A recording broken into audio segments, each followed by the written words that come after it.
Chers amis, bonsoir et bienvenue dans cette nouvelle émission de LEH TV. Nous avons l'honneur, le plaisir de recevoir ce soir Jean-Luc Chauvin, président de la Chambre de commerce et d'industrie d'Aix-Marseille-Provence, mais aussi président des chambres de commerce métropolitaines, des 17 chambres. Jean-Luc, bonsoir et bienvenue. Bonsoir. Bonsoir Jean-Luc. Alors Jean-Luc, rapide parcours, un début de carrière en tant que responsable programme chez Bouygues Immobilier, puis PDG de Otim et SFC Invest, président de la FNAIM, président de l'UPE 13, puis président de la Chambre de commerce et d'industrie. Belle carrière. Ce qui vous caractérise n'est pas votre timidité, n'est-ce pas? Vous êtes déjà venu sur le plateau, vous avez fait l'ouverture de cette émission. Et je suis heureux de vous accueillir aujourd'hui pour échanger sur finalement trois choses. La première, c'est le bilan de cette mandature à la Chambre de commerce.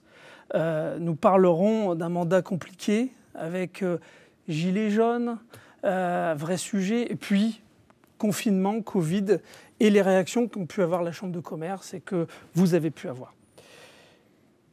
Alors, ce mandat, quel bilan vous en faites, Jean-Luc ?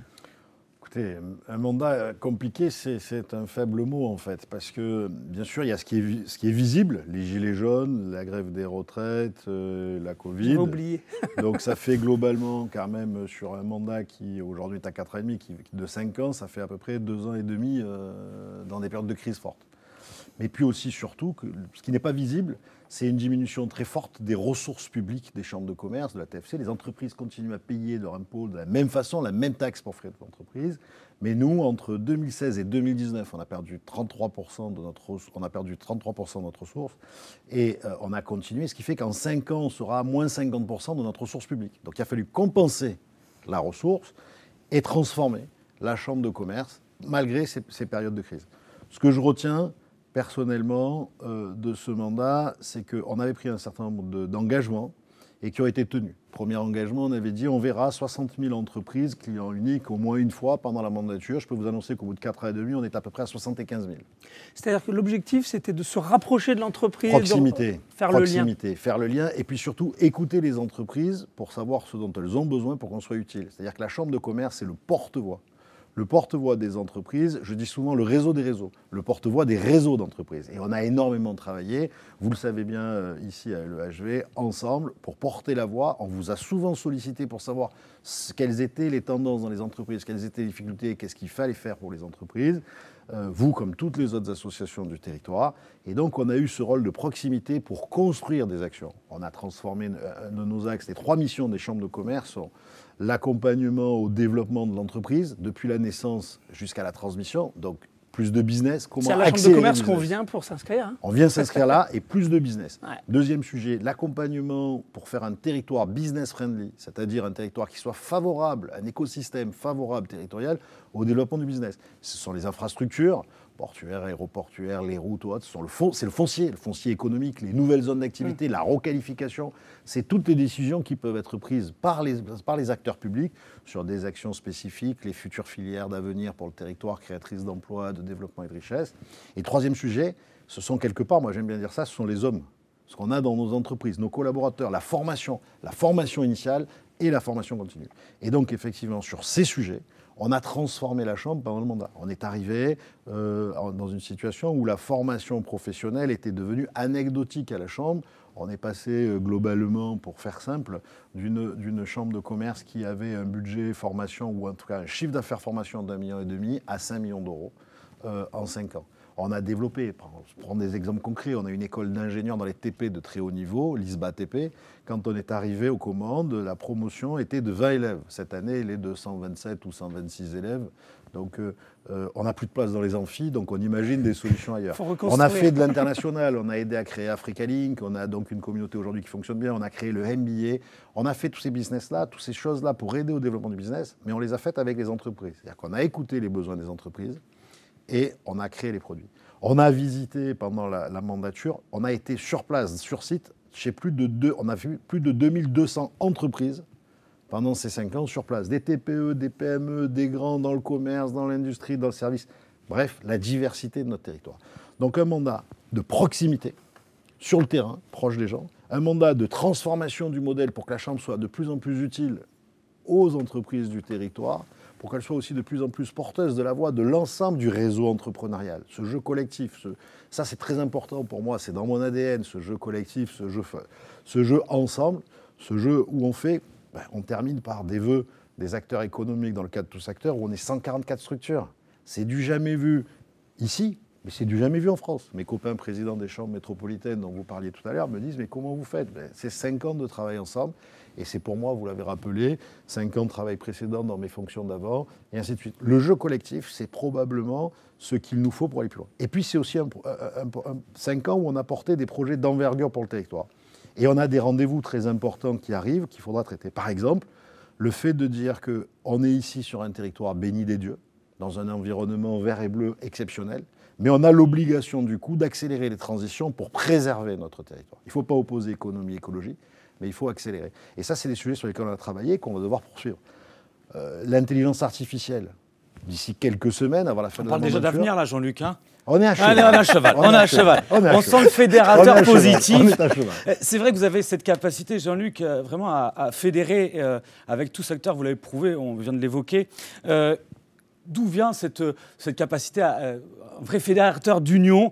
Vous cherchez le meilleur pour le meilleur du territoire. Justement, on en parlera après dans l'avenir. L'union, c'est quelque chose qui vous caractérise quand même. Comment vous voyez demain à travers cette union que vous pouvez créer?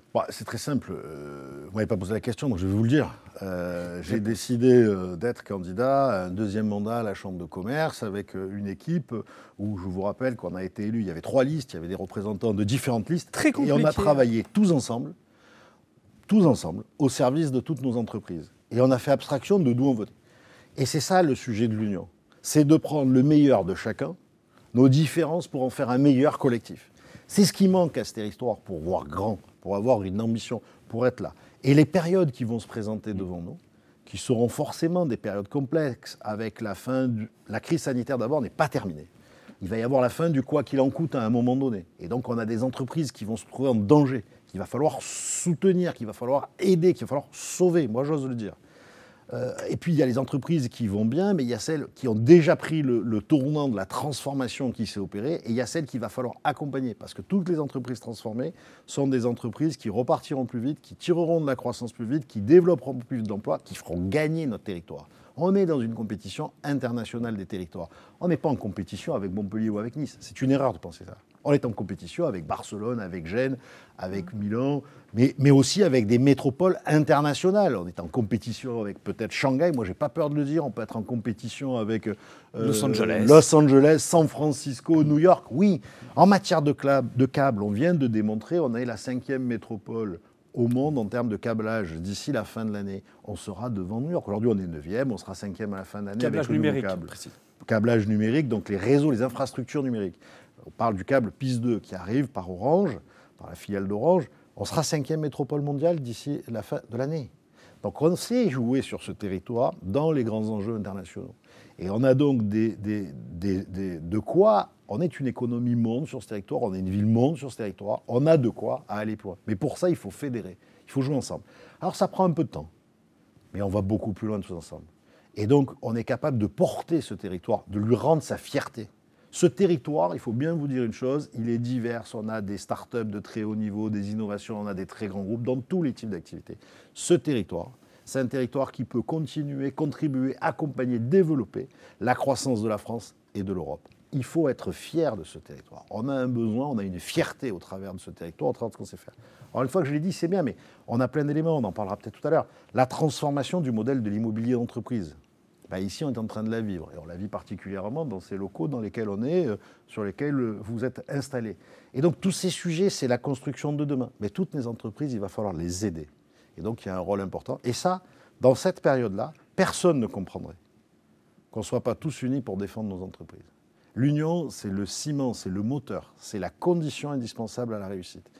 Et il n'y a pas la place pour les uns ou pour les autres individuellement, pour les plans de carrière. Il y a la place pour les uns et les autres ensemble. Collectivement. Oui, l'union, c'est essentiel. On parle d'union et moi, il y a une chose qui m'avait... Vous avez été élu finalement suite à une bagarre, en fait, finalement, entre l'UPE et la CPME 13. Et quand on regarde le bilan, on se dit que finalement, vous avez réussi à fédérer non seulement l'équipe d'élus qui a su travailler ensemble, ce qui est une bonne chose, et puis l'ensemble des fédérations, et ce que je trouve très bien avec les zones d'activité.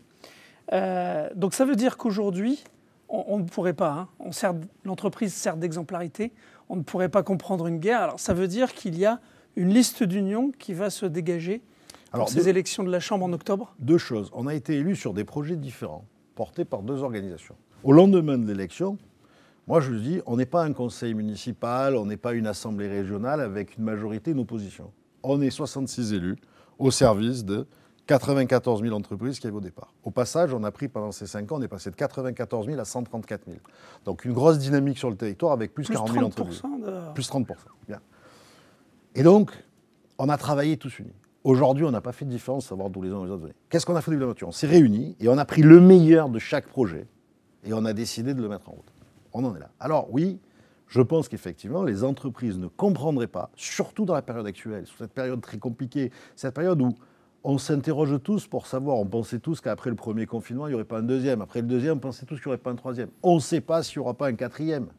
On va tout faire pour. Et on est tous responsables pour l'éviter. Mais quand même, il y a des variants, il y a des problèmes de vaccination, on ne sait pas. Donc on doit tous être unis, se serrer les coudes pour aller ensemble. Et puis, il y a cette période conjoncturelle, puis il y a la transformation qu'a engendré cette situation de la crise Covid.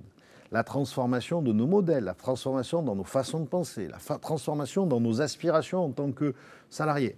Savez-vous que les plus jeunes d'entre nous, les générations qui sont en train de finir leurs écoles, les plus hauts niveaux, les ingénieurs de haut niveau, ne veulent plus placer le travail avant la qualité de vie, avant la vie de famille. Ils veulent d'abord choisir où ils vont vivre, dans quel environnement, avec quel niveau de qualité de vie, et ils veulent ensuite travailler pour pouvoir se permettre d'assumer ce niveau de vie, cette qualité de vie. Ça change complètement le paradigme. Parce que du coup, on a vu qu'avec le numérique, on était capable d'avoir 2 hubs numériques français, Paris et ici. Ça veut dire qu'un certain nombre de grandes entreprises qui ont du mal à recruter des jeunes parce qu'ils ne veulent pas rester à Paris, ça se comprend. Vont vouloir venir chez nous. On le voit aujourd'hui. Mais si vous voulez, tout ça, c'est des transformations profondes. C'est aussi des transformations profondes parce que c'est bien d'être un hub numérique, c'est bien de stocker les données ici. Mais si on fait que les stocker et que c'est les autres qui les exploitent, on n'aura pas créé la richesse pour notre territoire et pour nos entreprises. Et donc, ça veut dire qu'il faut rentrer dans ce sujet pour créer un peu, quelque part, pour que je sois clair dans ce que je vous dis. On est un peu au début de l'aventure de la Silicon Valley. Eux, il y a 40 ans, ils ont choisi l'informatique. Nous, il faut qu'on choisisse qu'on va faire des données. On est au même carrefour. On le rate ou on le réussit? Moi, je suis là pour qu'on se batte avec les meilleurs d'entre nous de tout le territoire pour faire en sorte de le réussir. Donc, et on a 3 filières. Le numérique, la santé, c'est indispensable. Oui. On est sur un terrain de jeu où la santé, on est le 2e pôle de recherche en France en matière de santé, en université. On a des start-up avec Eurobiomed de très grande qualité. Puis surtout, on a un terrain de jeu avec l'Afrique, avec toutes les connexions que l'on a, avec les maladies rares, avec un certain nombre de sujets pour traiter. C'est pas un hasard si c'est ici qu'il y a l'IHU, c'est pas un hasard si c'est ici qu'on veut créer Egyptis, c'est pas un hasard, tout ça. Et le 3e sujet, c'est la préservation quelque part de notre environnement, donc c'est tout ce qui touche à l'économie décarbonée. Et on est en avance. Personne ne se rend compte sur ce territoire d'une innovation mondiale qui nous met en pole position. C'est le projet ITER. ITER, c'est quoi? C'est l'association des plus grands pays du monde pour créer l'énergie nouvelle de demain. L'expérimentation mondiale, elle se fait ici, à Saint-Paul-les-Durances. Et personne ne le prend en considération. Mais c'est colossal, ça veut dire qu'on va transformer. Mais sur ce territoire, on a une chance inouïe. On a de l'hydraulique, avec la Durance notamment. On a du maritime, on a de l'ensoleillement, pour pouvoir faire du photovoltaïque. On a du vent pour pouvoir faire de l'éolien. On a toutes les capacités. Et on n'est pas mal placé non plus en matière d'hydrogène et de transformation. On doit inventer ici le mix énergétique pour faire fonctionner les sociétés modernes de demain. On doit inventer ici le laboratoire, le lab, moi je l'appelle, de la ville bioclimatique de demain. Parce qu'on est au cœur de la transformation climatique entre l'Europe et la Méditerranée et l'Afrique. C'est ça vos ambitions, Jean-Luc, pour le projet de la mandature? Alors je suis effectivement plus dans le bilan. Je commence non, déjà non, sur, mais justement, sur le plein de point. sujets sur l'énergie, EDF étant partenaire de l'association, c'est tout à fait des sujets qui nous font plaisir pour l'avenir. C'est voilà, on voit, il faut être ambitieux. C'est vrai que c'est un territoire qui peut le permettre. Il y a des coups d'avance, il ne faut pas louper des virages, vous le répétez, mais pour être précis, pour conclure, c'est vrai qu'on ne dit jamais 203, vous reviendrez sûrement une prochaine fois, mais pour conclure... Avec plaisir. Vous serez le bienvenu. Je dis oui. Vous serez le bienvenu. Quelles sont clairement les ambitions de cette prochaine mandature? Les ambitions de cette prochaine mandature, c'est quoi? C'est accélérer encore le potentiel de ce territoire pour le mettre en avant, pour en faire une métropole monde. On a parlé de santé, on a parlé numérique, on a parlé d'économie décarbonée. C'est quoi? C'est porter des grands projets. Des grands projets, c'est quoi? C'est faire en sorte, comme dans toutes les métropoles du monde, qui ont la chance d'avoir un archipel d'îles, de les mettre en avant et de ne pas laisser, excusez-moi, je suis Marseillais et je suis fier d'être Marseillais, fier d'être Provençal, de ne pas les laisser au gabion et au rat. On a là, sur l'archipel du Frioul, de quoi créer un modèle de la ville bioclimatique de demain, de quoi faire de l'expérimentation de l'économie bleue, ce qu'on appelle de la mer, la biodiversité, mais aussi de l'économie verte. L'archipel du Frioul, c'est le partage de plein de choses. On est à 2 pas de la ville, il y a la liaison maritime avec une énergie propre, peut-être l'hydrogène, avec les bateaux de notre start-up à la Ciotat, ou peut-être électrique. On est au cœur du parc des Calanques, et on est avec le conservatoire du littoral. On a là de quoi à engager le monde de demain. Bon, on doit le faire. Autre ambition, on n'a pas le droit de rater. Il va se passer l'événement de la décennie des années 2020 à 2030 sur notre territoire, c'est quoi? Ce sont les JO. Ce sont les JO. Les JO de voile et les JO de football. Pourquoi c'est les JO? Pour le sport, très bien. Mais au-delà du sport, c'est les caméras du monde entier qui vont être braquées sur notre territoire. On ne réussira les JO sur ce territoire que si l'ensemble du territoire en bénéficie, en profite, que si l'ensemble du territoire s'implique, que si on organise les JO et que ça soit une fête pour l'ensemble des habitants, les Provençaux, les Marseillais de ce territoire. Quand je dis ça, tout le monde me dit oui, c'est vrai, ok. Vous vous rappelez ce qui s'est passé avec les JO à Barcelone? Même si on n'a pas la totalité des JO ici, c'est un accélérateur fabuleux pour attirer des projets qui resteront pour le territoire, pour attirer une image positive pour le territoire. Alors oui, je lance un appel. Je lance un appel à ce qu'on se préoccupe en urgence des JO. On est à 3 ans des Jeux Olympiques, et pour l'instant, on a l'impression qu'il ne se passe rien sur ce territoire. Il n'y a pas de projet, il n'y a pas d'ambition. Ce n'est pas à travers la voile, qui est un sport qui se passe loin, qui est quand même un peu un sport, élitiste, un peu restreint, qu'on va faire un grand projet. Par contre, à travers la glisse, on sait faire des choses. Et pourquoi on ne fait pas? Il faut aussi faire les Olympiades de la culture. Il y a plein de choses à faire. En tout cas, ce que je veux dire aux décideurs, c'est que le monde économique sera là, que les entreprises seront là, parce que ce sont des fabuleux accélérateurs pour nous, ce sont des fabuleux accélérateurs pour le territoire, et ce sont des fabuleux accélérateurs pour démontrer la ville-monde que l'on est. Cette différence de ville.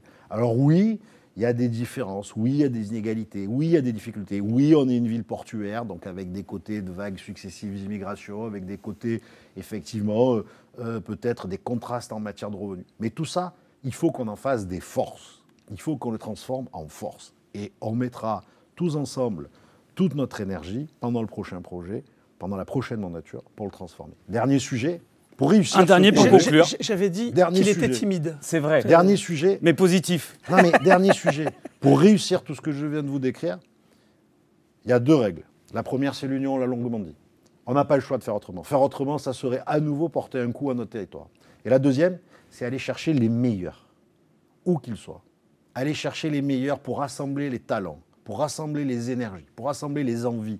Et les meilleurs, ils sont parfois déjà identifiés, ils sont parfois déjà militants engagés, mais ils ne sont parfois pas engagés. Et il faut aller les chercher. Il faut profiter de cette campagne, je dirais, en tout cas de cette élection, pour aller chercher les meilleures idées. Ceux même qui n'ont pas envie de s'engager, qui ont des idées, il faut qu'ils puissent nous les donner. Et donc dans les prochains mois, dans les prochaines semaines, on fera appel, on ouvrira un système qui permet à chacun de pouvoir donner une idée, de pouvoir s'exprimer, de pouvoir faire. Ici, vous avez à la Valentine Vallée Verte, où on est implanté aujourd'hui, vous avez déjà un coup d'avance sur l'immobilier de demain, sur la qualité de vie, sur le bien-être des entreprises. Eh bien, ce coup d'avance que vous avez là, il faut qu'on le prenne dans tous les secteurs de notre territoire, dans tous les secteurs d'activité. Et on est en avance ici, vous avez un coup d'avance, parce qu'on est en avance par rapport à tout ce qui se fait ailleurs en France. Peut-être pas partout dans le monde, peut-être qu'en Suède, peut-être qu'ailleurs, il y a des choses qui sont déjà avancées. Mais ici et en France, on est en avance. Ben, c'est ça le modèle. Le modèle, c'est l'exigence, c'est la qualité, c'est l'union et c'est les meilleurs, les talents. On a besoin d'aller chercher les meilleurs, on a besoin d'être tous unis pour réussir à faire bouger ce territoire, à lui donner une ambition supplémentaire et à faire en sorte qu'elle nous profite à tous, les entreprises, les salariés et les concitoyens, les habitants de ce territoire. Les meilleurs pour le meilleur du territoire. Merci Jean-Luc. J'en profite Merci également pour remercier le domaine de la Vallée Verte qui nous accueille aujourd'hui pour ce plateau télé. Thierry, conclusion.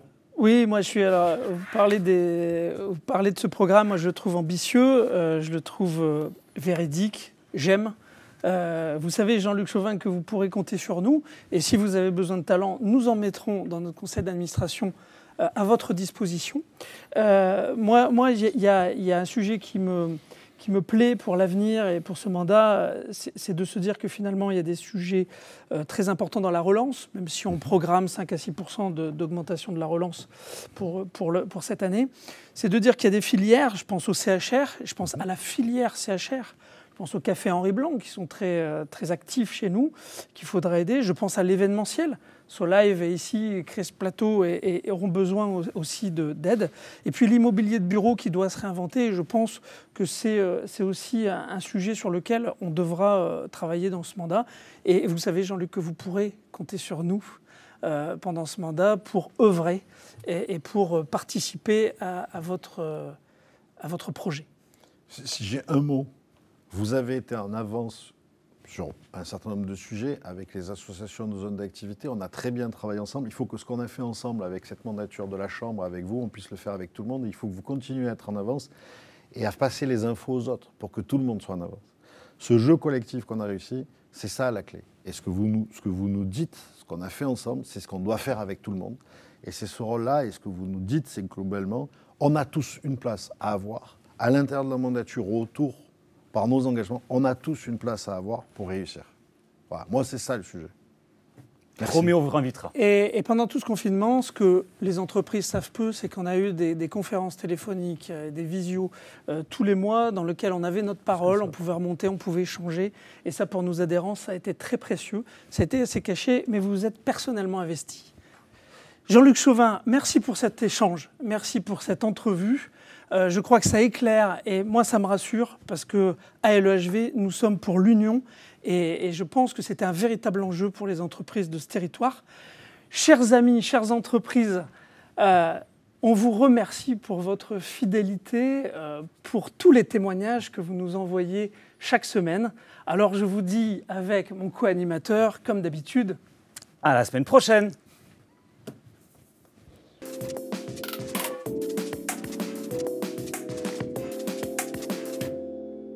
C'était votre émission hebdomadaire sur LEH TV. Merci à nos partenaires institutionnels, nos partenaires premium, ainsi qu'à l'ensemble de nos partenaires et nos adhérents. À la semaine prochaine.